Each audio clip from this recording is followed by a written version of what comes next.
¿qué tal amigos de Cananea TV? Sean bienvenidos a Cananea Noticias. El día de hoy me encuentro con Raúl Romero, un trabajador jubilado, quien además forma parte del Sindicato de Trabajadores Petroleros de la República Mexicana y además también es presidente del Frente Petróleo, Energía y Agua. Bienvenido Raúl, ¿cómo se encuentra? Muchísimas gracias, muy bien, buenas tardes a todos. ¿Qué tal? Pues primero que nada, platíquenos un poquito, ¿quién es Raúl Romero? Pues dicen que hablar de uno mismo es un poco complicado, ¿no? Esperando no caer en soberbia o algo así. Pero bueno, yo inicio en Petróleos Mexicanos, entro como trabajador transitorio en 1994. En esos años, bueno, todavía había aprendices, yo entré de 15 años a trabajar a Pemex y empiezo a trabajar como transitorio desde el 94 hasta 1977, que es cuando por fin me puedo hacer de planta. De ahí, en el mismo 77, 3 meses después de haber sido, ya tener la base, me entero de un convenio administrativo sindical en el cual se le despojaba a los trabajadores de las áreas de perforación de su materia de trabajo. Ese convenio, que incluso lo vamos a mostrar si nos permite, ese convenio establece la violación a la cláusula 1 del contrato para que pudieran entrar compañías privadas a perforar los pozos petroleros en México. Esto fue una propuesta de Jorge Díaz Serrano, que era el director general de Pemex, y tuvo que ser avalada, tuvo que ser aceptada por Óscar Torres Pancardo, que era el secretario general en aquellos años, por la situación de que el sindicato, si no había instrucciones de Joaquín Hernández Galicia, ningún funcionario se movía, no hacía nada por cuenta propia, siempre tenía que ser de esa forma. En ese mismo convenio se establece que el sindicato de trabajadores petroleros reclama que el 40% de los pozos petroleros que se tuvieran que perforar a nivel nacional serían perforados por el mismo sindicato, ¿sí? Pero a través de compañías contratistas que el sindicato iba a contratar o a subcontratar. Nos está hablando entonces de los inicios del huachicoleo. No. El huachicoleo fue después. Sí, fue después. Aquí la situación es cuando se permite esa violación y con la lectura del convenio, pues entiendo que se estaba despojando de su materia de trabajo a todos los trabajadores de las zonas de perforación, de las áreas de perforación a nivel nacional. Entonces empiezo a volantear ahí en las oficinas en Marina Nacional. Y posteriormente allá les envío los volantes a los compañeros en la zona sur y en la zona norte, y empieza a haber inconformidades por la situación de que pues, los dejaban sin empleo y tuvieron que dar marcha atrás. Posteriormente Óscar Torres Pancardo, en una convención, solicitó que se hiciera la revisión de ese convenio, tal como se establece en el mismo convenio, cada 3 años. Y desafortunadamente saliendo de esa convención, pues la noticia fue que había fallecido en carretera. Las formas, los motivos no se supieron a ciencia cierta, pero él estaba inconforme con esa aplicación de ese convenio. Y bueno. Perdón, ¿usted cree que la muerte del entonces dirigente Óscar Torres Pancardo, tuvo que ver con los contratos firmados a espaldas de los petroleros? Puede ser, había muchas situaciones ahí, porque en ese acto de permitirle el ingreso de las compañías privadas a Petróleos Mexicanos, pues nosotros teníamos entendido que el director general Jorge Díaz Serrano era socio de la familia Bush, y entonces pues era ya empezar a entregar la materia de trabajo a empresas extranjeras, y entonces sentimos nosotros que él no podía estar conforme, y desafortunadamente pues se dio el suceso de su fallecimiento, que nunca se pudo ser debidamente aclarado. Ok. Ahora, se dice que el sindicato de petróleos llegó a ser quizá el sindicato más poderoso, ¿no? Por la gran cantidad de recursos que obtenía por la entrega del 2% que todas las empresas contratistas le entregaban. Uh-huh. ¿Cuánto estima usted que ingresaban a las arcas sindicales por este concepto? Nosotros tenemos evidencia de que en 1989 el mismo Joaquín Hernández Galicia manifestó que los trabajadores petroleros ya no pagarían cuotas sindicales, y se basaba en los recursos que había en fideicomisos, cuentas y todo lo demás que existía como propiedad del patrimonio sindical. Estábamos hablando de $50,000 millones en 1989. De ahí, bueno, no sabemos, no hay rendición de cuentas, ya no hubo rendición de cuentas yo no las había con Joaquín, tampoco las hubo con Sebastián y mucho menos con Romero Deschamps.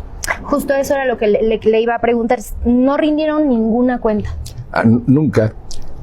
Por ahí acaba de hacer una mención el fiscal general de la República diciendo que es necesario que los trabajadores le pidan la rendición de cuentas a los representantes sindicales, pero no lo podemos hacer por la simple y sencilla razón de que en cuanto alguien llega a solicitar que rindan cuentas, pues en ese momento o lo jubilan o lo mandan, lo liquidan laboralmente, o sea, lo corren. Entonces, los trabajadores pues siempre han tenido ese temor. El caso particular, ¿no? Precisamente en 1991, después de la llegada de Sebastián Guzmán Cabrera, iniciaba yo la campaña para ser el candidato a la Secretaría General de la Sección 34, con un grupo que se denominaba Frente de Solidaridad Sindical, del cual fui fundador. Bien, entonces, en cuanto vieron que empieza a crecer, empieza a haber efervescencia con los trabajadores que estaban apoyando la propuesta de que fuera candidato, inmediatamente me jubilo, precisamente para evitar que pudiera contender. Esta situación del estatuto sindical, que no deja de ser discriminatoria,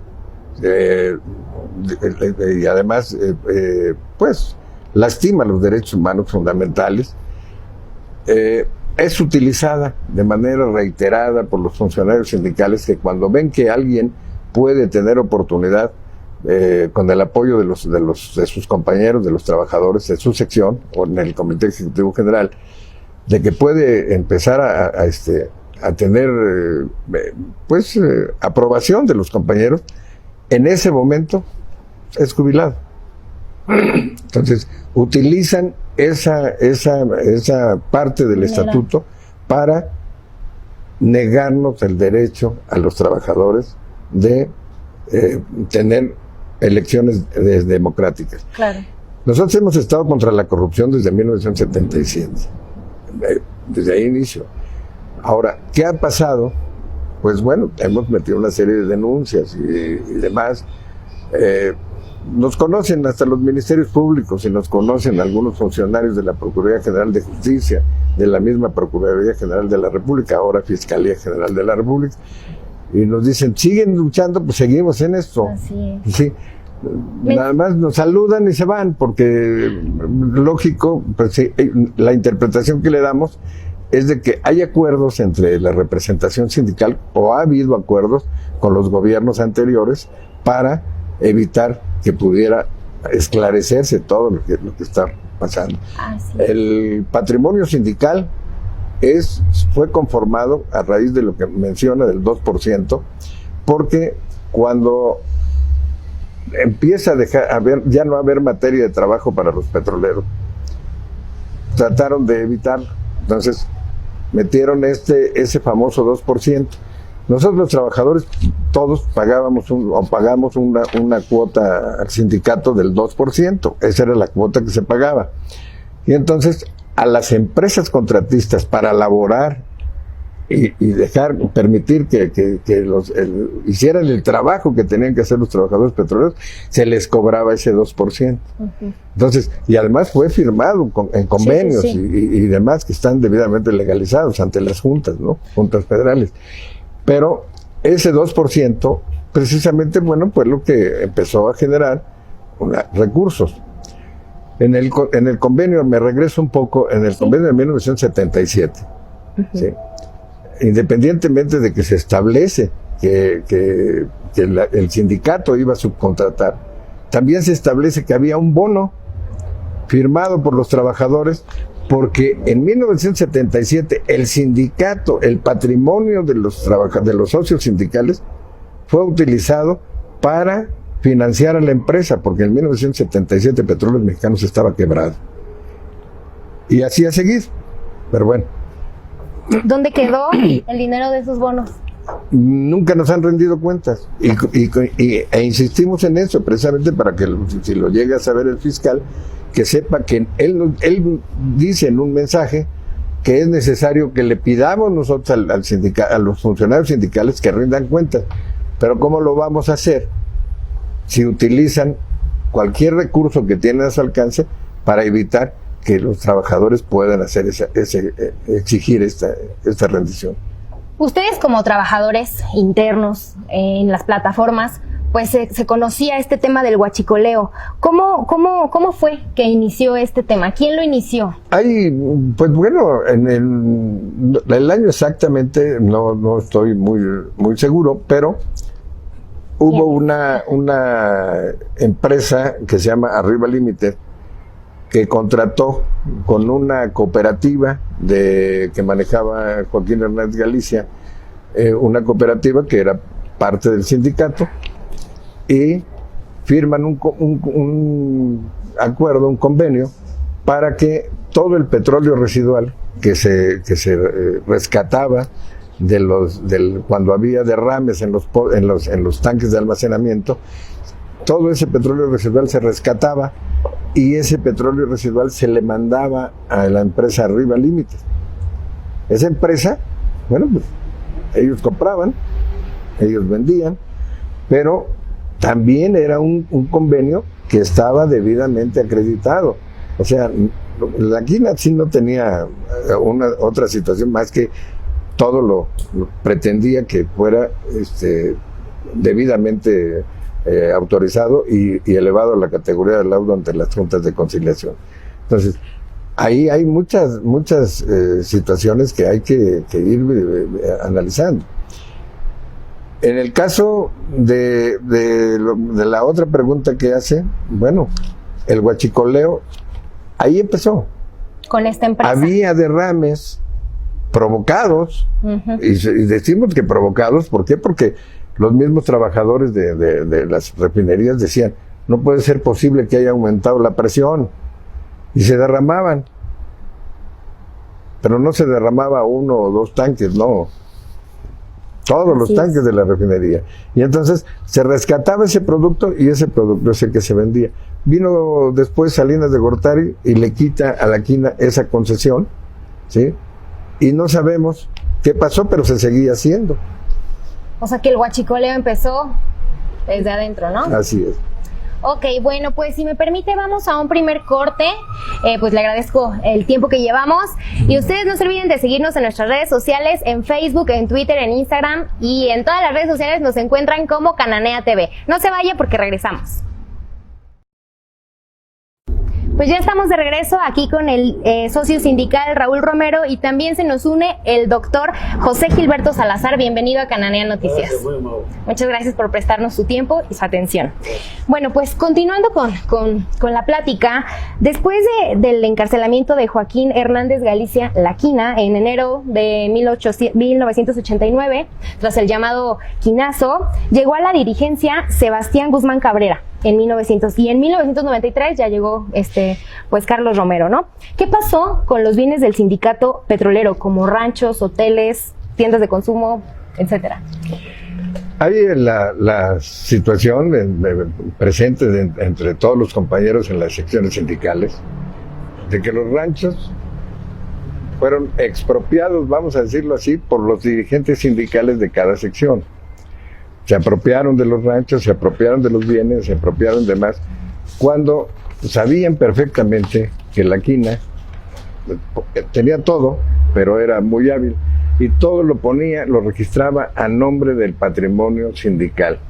No ponía nada a nombre de él o a nombre de algunos prestanombres, no. Todo lo que había, él lo registraba a nombre del patrimonio sindical. O sea, sí había un inventario de estos bienes. Así es, existe. Ese inventario existe.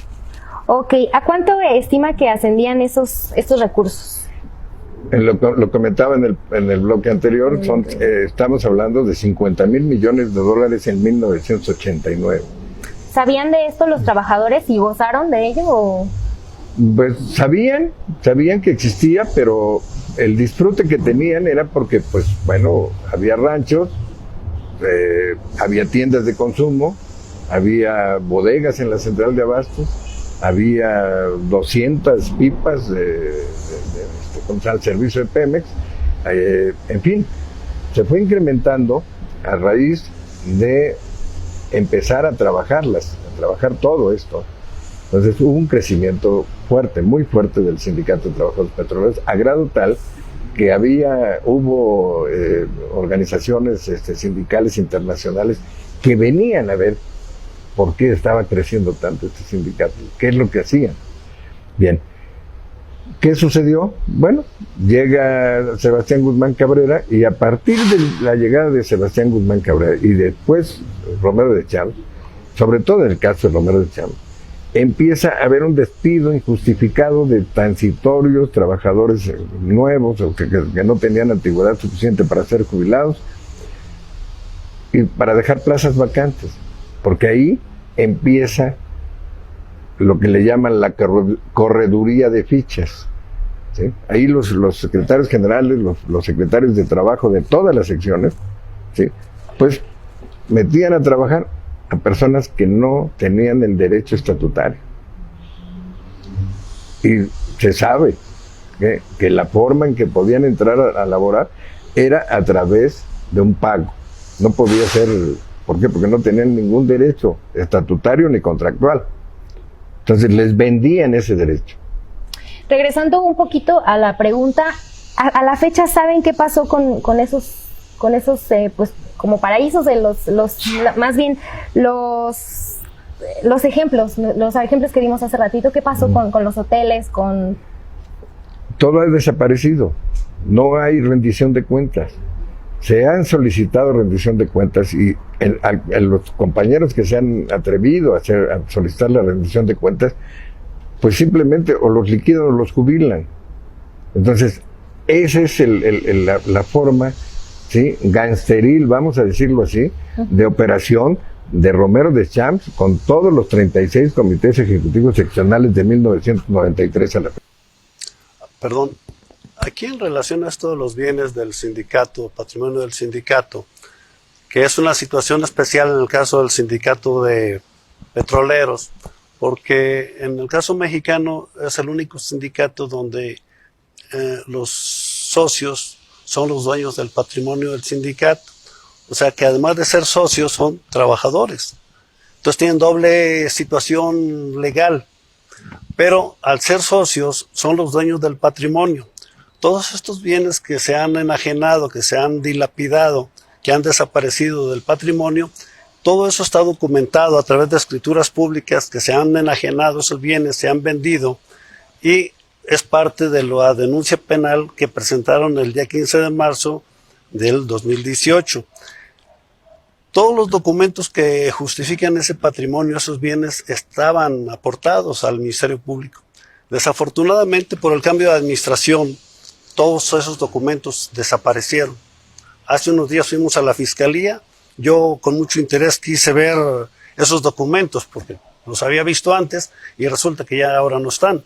Entonces, el tema es que la actual Fiscalía tiene todos los elementos para investigar puntualmente cada uno de los bienes. Son cientos de bienes inmuebles porque pues era parte del patrimonio de la riqueza del sindicato. El sindicato de petroleros es toda una historia en este país, porque de ahí salían muchísimos recursos para campañas políticas, para todos los partidos políticos, para todos los políticos. Mucha gente se enriqueció gracias al sindicato de petroleros. Aquí el tema también, y es parte de la denuncia, que ojalá y se toque el tema, es el Pemex Gay, que son los 1.500 millones de pesos que la dirección de Pemex le da al sindicato para que a su vez los llevara a la campaña de Francisco Labastida. De estos 1.500 millones, nada más 500 llegaron a la campaña. Los demás se quedaron en el sindicato. ¿Qué pasa ahí? Se burla a la Auditoría Superior de la Federación, al Instituto Federal Electoral, a la Procuraduría General de la República, y todas estas instancias no hicieron nada, incurrieron en omisión. Por eso yo lo he comentado mucho, que si no se parte de ese momento, de ese caso del Pemex Gay, difícilmente se entiende la problemática del sindicato y a la vez del patrimonio, porque estamos hablando de que esos 1.500 millones, a como estaba el dólar en ese momento, pues era un mundo de dinero, ¿sí? Entonces hay que volver a ese tema del origen de la denuncia del Pemex Gay. Así lo pensábamos tomar en el siguiente bloque, pero hacia adelante. Qué bueno que estamos aquí para que se difunda, ¿no? Para que esta información, y ustedes que llevan años de lucha, pues la gente que no conoce del tema lo entienda. No vamos por pasitos, pero claro que lo vamos a mencionar. Bueno, regresando a las preguntas de este bloque, ¿hasta qué punto es cierto que a través de prestanombres Hernández Galicia y miembros cercanos de su equipo, como el desaparecido Salvador Barragán Camacho, llegaron a ser dueños de aviones y plataformas de perforación? Lo que saben ustedes. Y retomando, todos los recursos, todas las propiedades que había del sindicato, la Quinta los registraba ante la Junta Federal de Conciliación y Arbitraje. Hacían convenios con Pemex y todos esos convenios están validados. O sea, no había alguna situación que fuera de lo legal. No, y en el caso de los aviones, bueno, pues no solamente existían estos, es que existía otro, un Learjet, ¿sí? Que supuestamente llegando la nueva dirigencia sindical en el 93, en este caso Romero de Champ, ese avión le fue donado, obsequiado a un secretario de Gobernación, sin que se sepa en dónde está ese avión. A la fecha. Así es. ¿Qué comentaban los trabajadores internamente? ¿Qué se hablaba? ¿Cómo era el ambiente? El trabajador tiene miedo. El auténtico petrolero tiene miedo. Y hablamos de auténticos petroleros, que son aquellos que no compraron la ficha o que no compramos la ficha, que ingresamos de manera correcta a la industria petrolera. Estos que compraron las fichas son los halcones, vamos a decirle así, de la dirigencia sindical. Son los que en cuanto ven que un grupo de trabajadores se empieza a reunir, son los que van, ingresan a las reuniones y toman los nombres de quiénes son y van y los denuncian con los funcionarios sindicales. Eso es uno de los pagos que hacen porque le sigan dando trabajo como transitorio. Entonces, por eso el trabajador petrolero no se levanta, no actúa. ¿Por qué? Porque hay un grupo de gente que está precisamente encargada de vigilar cualquier movimiento que se haga para inmediatamente actuar en contra de los. Por eso, ¿sí? Los compañeros petroleros confían en algunos en nosotros, en mi caso, confían. ¿Por qué? Porque saben desde cuántos años tengo en la lucha. Son 42 años de lucha. Así es, y además hemos estado pendientes, hemos tratado de resolver los problemas que el sindicato no interviene, ¿sí? Como el caso ahorita, en este año, hubo una marcha a las oficinas de Pemex y se nombró, por parte de los trabajadores que participaron en la marcha, nombraron una comisión para que atendiera el asunto de los medicamentos, falta de medicamentos, sí, falta de servicios médicos y demás. Dentro de esa comisión, pues tuvieron a bien algunas compañeras y compañeros proponerme y quedé integrando esa comisión. Esa comisión no cobra un peso, no estamos sujetos no somos funcionarios sindicales, somos socios sindicales que estamos preocupados porque se saque adelante lo que dice el contrato colectivo. El contrato colectivo dice que debe haber medicamentos de patente, buena atención médica de calidad y en fin, una serie de situaciones. Eso es lo que nosotros estamos peleando. Claro. Y esto ha provocado que en algunas secciones, como es el caso de Minatitlán, Poza Rica, Cerro Azul, Tula, se están haciendo comisiones de ese tipo y estamos empezando a hacer un trabajo a nivel nacional. ¿Qué está sucediendo? Bueno, los trabajadores no quieren a veces entrar ni en esas comisiones porque saben que el funcionario sindical, aquí viene una situación importante, ¿sí? Avalados por los representantes de relaciones laborales de la empresa. Ellos saben perfectamente que un trabajador no puede ser obligado a jubilarse y lo jubilan. Y luego vienen las demandas contra Pemex. Como ellos no las van a pagar, no les importa, ¿sí? Y ahí se siguen. Entonces, esto es lo que tenemos que hacer ver, ¿sí?, al nuevo gobierno, ¿sí? Que es lo que hay que hacer una revisión puntual. Si efectivamente la lucha contra la corrupción, ¿sí?, va en serio, pues entonces que permitan que se los ayude. Los trabajadores petroleros podemos ayudar al presidente de la República y a las autoridades que él disponga para poder señalarle dónde están los actos de corrupción. Claro. ¿Sí? ¿Sí? ¿Quién mejor que ustedes, que conocen, que han trabajado y que además es su derecho de tener un buen servicio médico, porque hasta cierto punto pues su trabajo es algo riesgoso, ¿no? ¿Quería mencionar algo, abogado? En relación a esto de la quina, hay un dinero que es de los socios sindicales que está depositado en diversos bancos en el mundo, que es patrimonio de ellos y que es el motivo de una entrevista, de una cita que le pedí al señor presidente, porque considero que es secreto profesional, es secreto de Estado. Quienes me han revelado esa información, pues sí me han pedido que tenga mucha precaución en no filtrarla, porque están totalmente conscientes que ese dinero es de los socios sindicales, que ese dinero nadie más puede disponer de él más que los socios sindicales. ¿Qué respuesta le han dado? No ha habido respuesta por parte de la presidencia. La fiscalía no le ha tomado importancia. El director de la unidad de inteligencia financiera, pues sí nos atendió en una ocasión, pero falta que se abran para que uno les pueda proporcionar estos elementos, porque es un tema de Estado. O sea, tienen que participar muchas instancias del gobierno federal, secretario de Estado, el propio fiscal, el propio Poder Judicial Federal. O sea, es todo un instrumento de Estado para el efecto de que ese dinero pueda ser repatriado y que pueda invertirse aquí en México. De ahí esta propuesta, que es única del señor Raúl y de la gente que anda con él, de poder financiar a Pemex con $70 mil millones si es necesario, y a todas las empresas filiales. Y además al propio gobierno se le puede financiar. Estamos hablando de alrededor de 250 mil millones de dólares. Todo eso está documentado. Pues esperamos que pronto reciban esta atención de parte del nuevo gobierno, ¿no? Y pues hemos llegado hasta aquí. Muchísimas gracias, les agradezco la atención al señor Raúl Romero y al doctor José Gilberto. Nos estamos viendo en la próxima emisión. Esto va a continuar, así que no le cambie. Nos vemos en Cananea TV.